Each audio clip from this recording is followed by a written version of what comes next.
Good afternoon, everybody. I just started the webinar, so we are waiting for the attendees to join the webinar.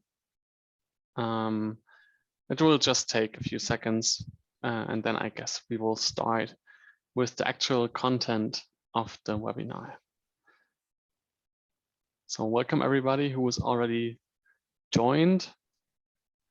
And I repeat, so we are just waiting a few seconds until everybody took a seat, grabbed their popcorn, and then we will start in a few seconds.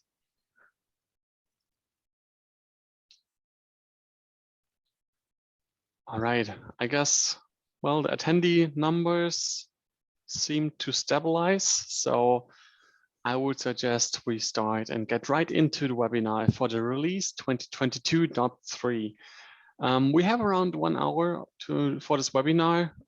For experience for the German community, we will take around 30 minutes. So you will have some spare time at the end to either discuss with us about the new content or win a few minutes to get back to your emails or anything else. All right, the third release of this year, the second STS release of this year. Let's have a look what's inside.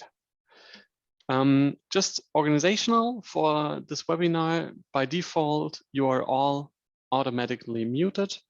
If you want to ask questions, don't hesitate to ask. Use the chat feature or the Q&A section of Zoom webinars, and we will answer the questions as soon as they raise up, or we will hold them up until the end. After the webinar, you will receive an email with the links to the webinar recording, the slide set itself as a PDF file, and we kindly ask you to fill out the feedback form so we can improve our webinars in the future. So what is in this webinar today? I will present you the functions and features for the next release. I will say something about some technical changes, and then we get into an open Q&A session where you have the chance to raise your hand and ask questions directly. I already mentioned that we are more than one person speaking. I do have my colleague Romy at virtual side of me, and she will take care of the questions and the chat while I am presenting.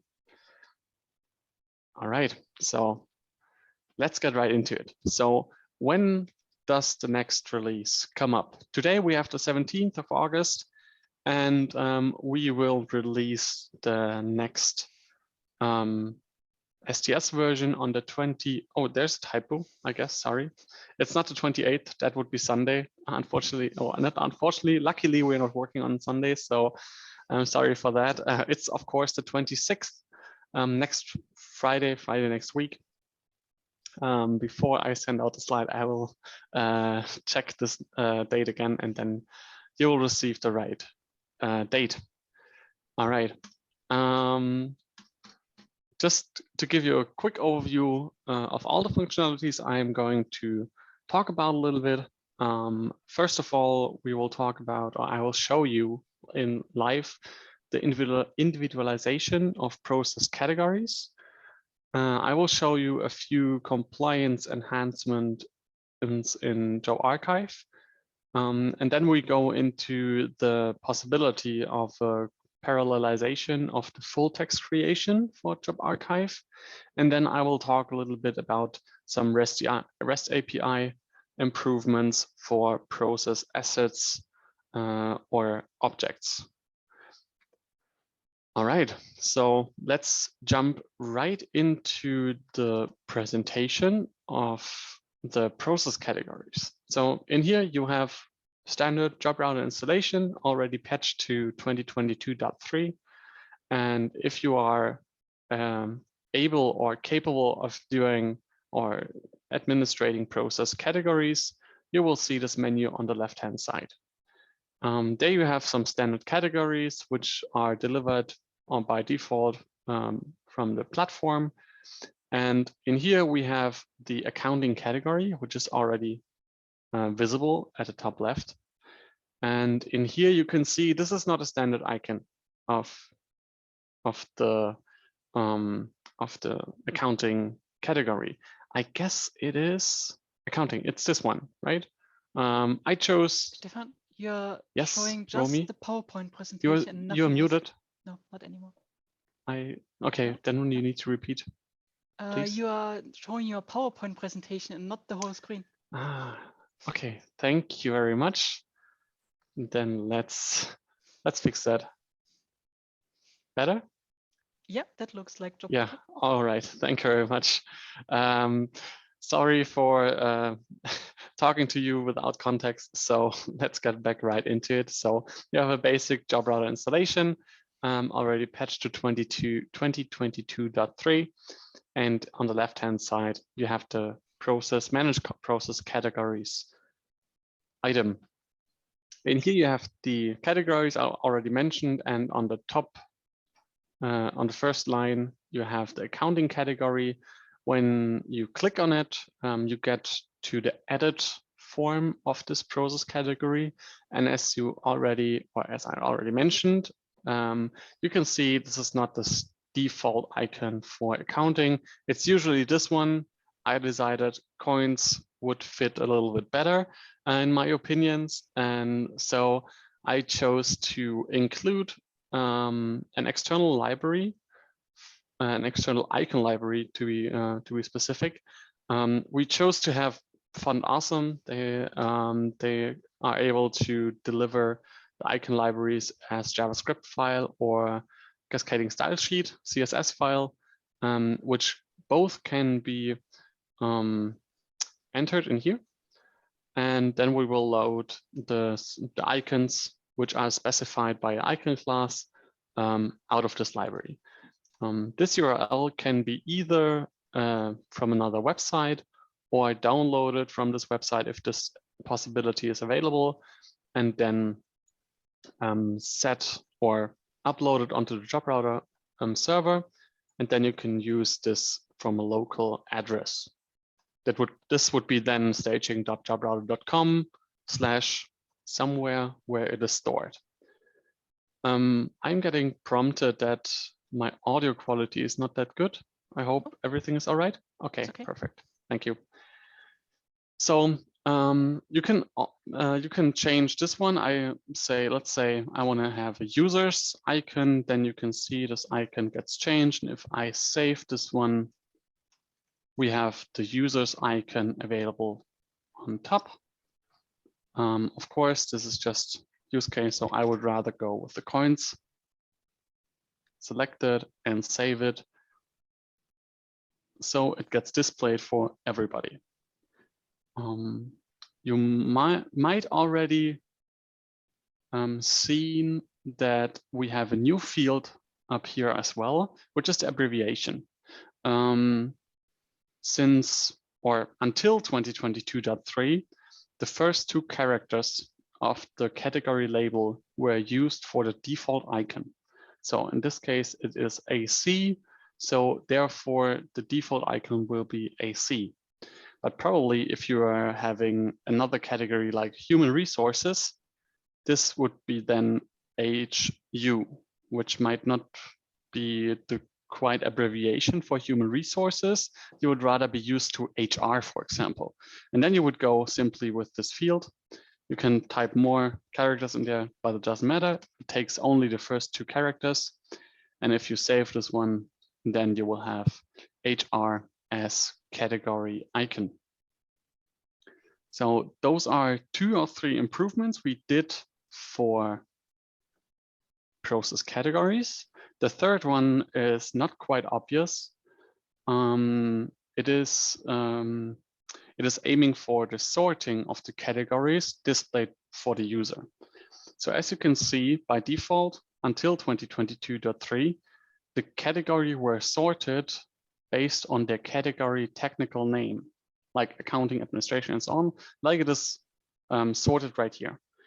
If I'm not quite sure if I'm gonna change this one to this one, well, label in English are quite matching with the technical name, so there's no change in here. In German, it's a little bit different, but let's say I don't want to call category accounting as accounting. Let's say I want to have finance, right? And you can see the effect in here as at least. So it should be somewhere sorted in here. But since F comes before G in the alphabet, I need to choose something else. Let's go with, I don't know, something else. Not quite. Not very creative, but it works. So as you can see, something else now gets sorted behind general. And this applies for every user-related category display.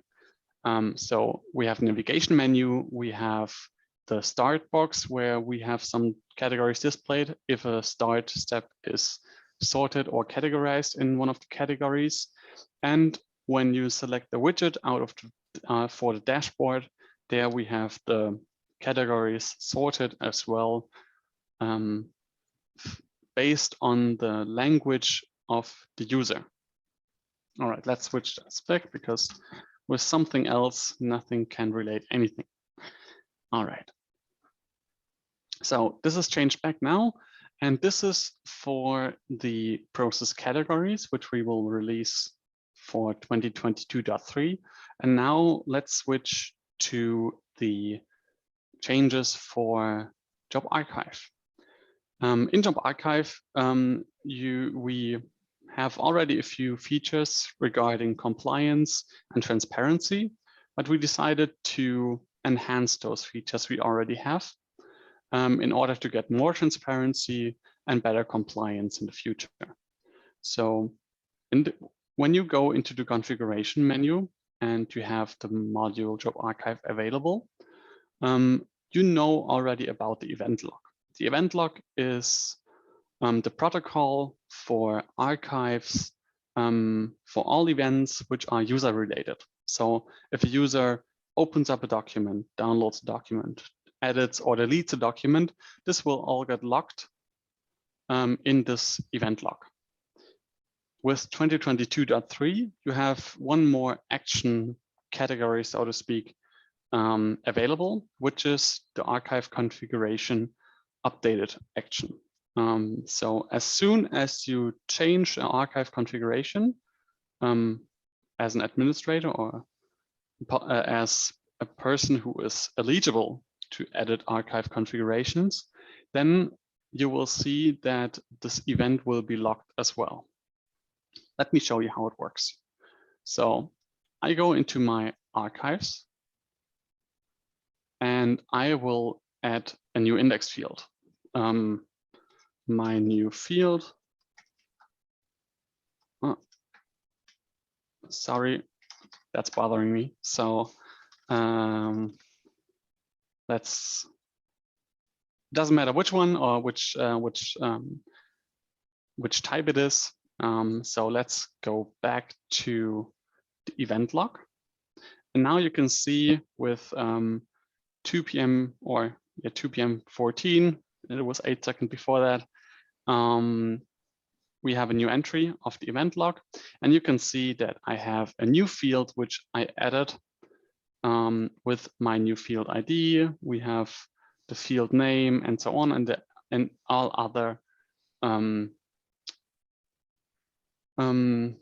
other properties for this field.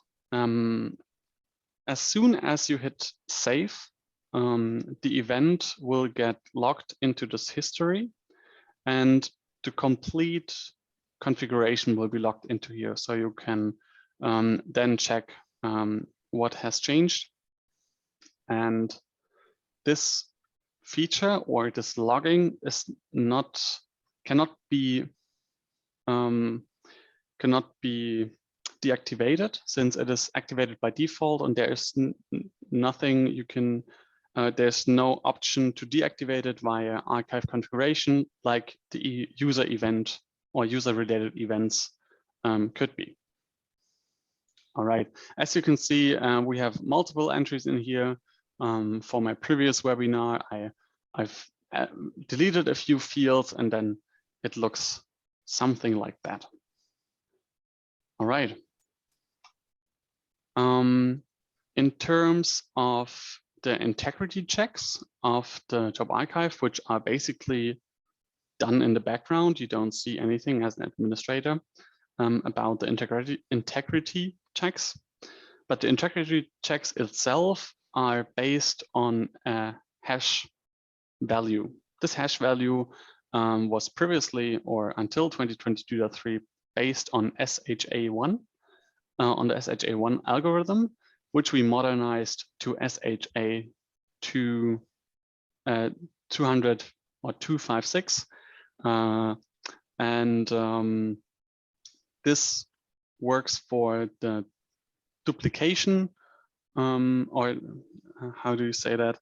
The duplicated documents are getting detected with this hash value, as well as the integrity of the documents are getting checked by these hash values. And with the modernization of the this hash values, you will have a less probability to get collisions of two hash values, for example. But since in the past none of our customers said there are any collisions, it is quite it was quite fine, but there might be the possibility, and so we didn't want to risk anything and updated the hash algorithm. All right. How do you get to this new hash algorithm? So basically, we have one column in a table within every, or within the job archive tables, and there's the hash value stored in. And as soon as you have 2022.3 and archive a new document, this document will get hashed with a new algorithm.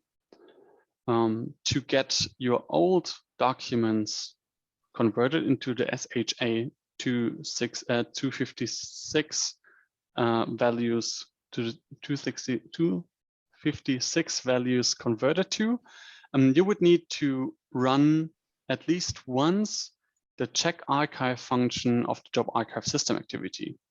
If you don't know already about it, I will explain a few things. So you would attach this one to a specific archive, and then you can say how much documents, how much erroneous documents should be detected before the check is aborted. You should not leave this blank, because if you have 1 million documents and all of them are kind of erroneous, you are producing like a very, very large output file, which I will show you in a few seconds. So, and this check detects deleted or corrupted files, as well as what we added in this release is that it detects files which should not be in your archive storage. So files, for example, after you moved your archive to a different file storage, you might left a few files in the old storage, but still using it, and this feature would detect those files, and you will get the output with this function. On top of it, based on the update in the background, the SHA 256 hash values will be applied to the old and existing documents in the archive.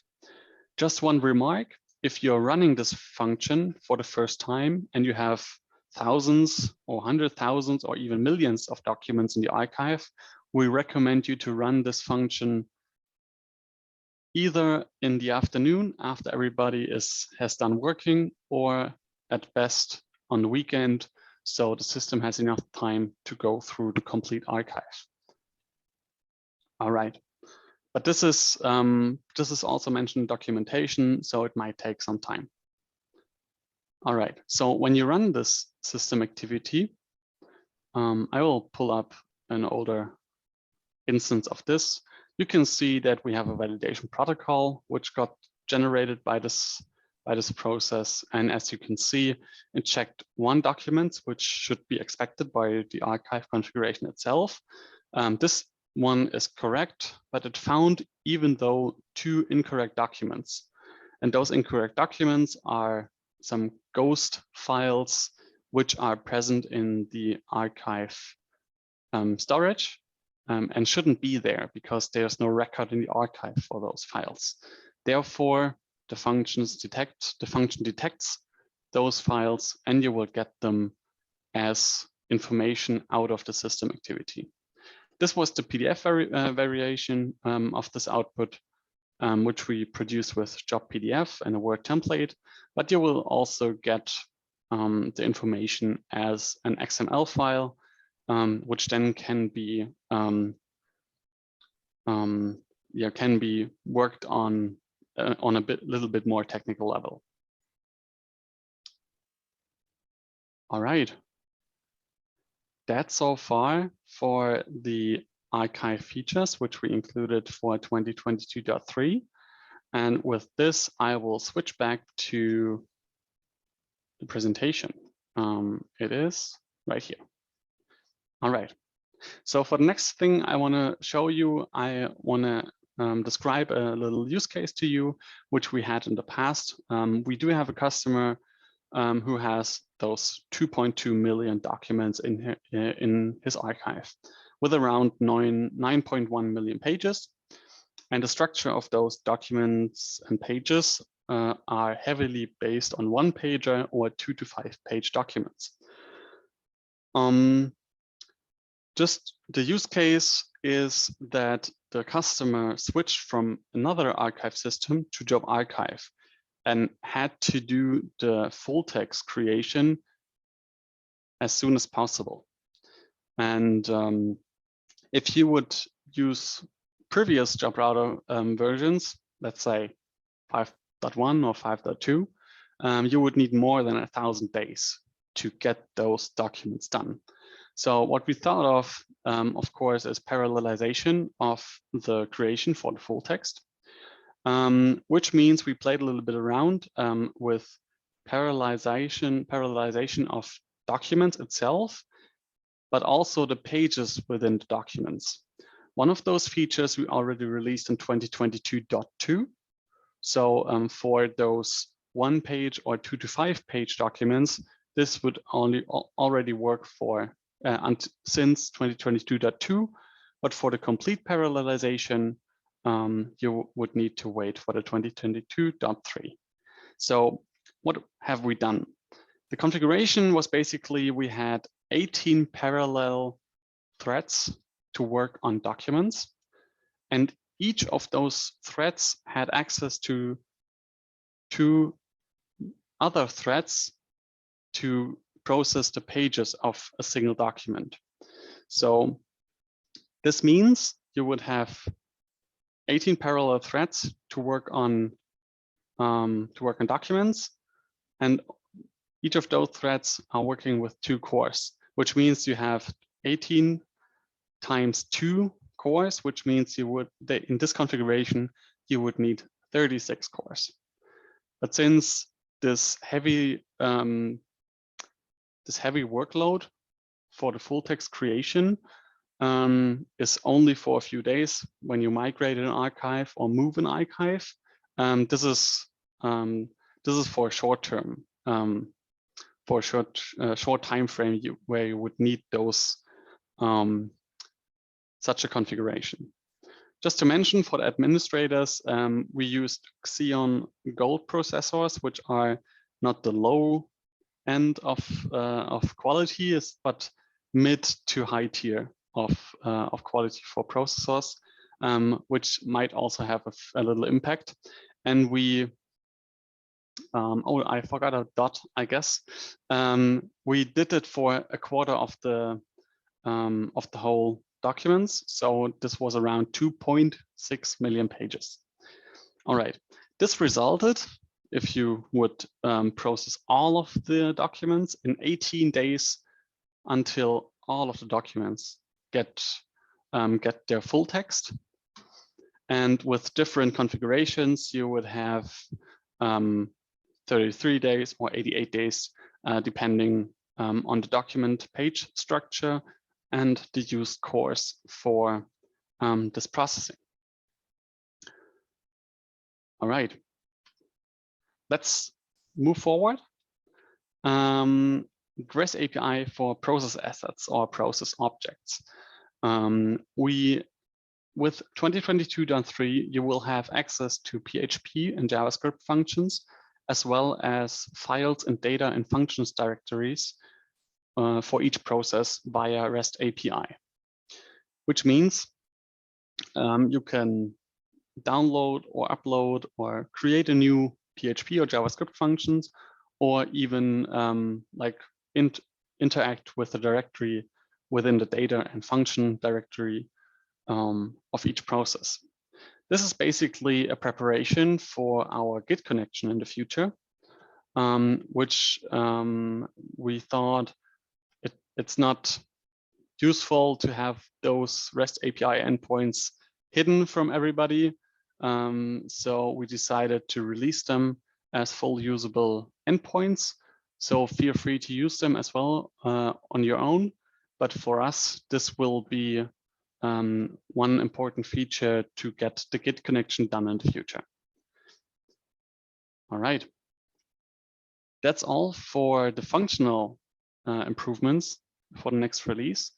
And now let's switch to one technical change, which is job activity is now compiled to 64-bit, which results in more available memory for larger amounts of data. So basically 32-bit installations were only capable of handling around 4 GB of RAM.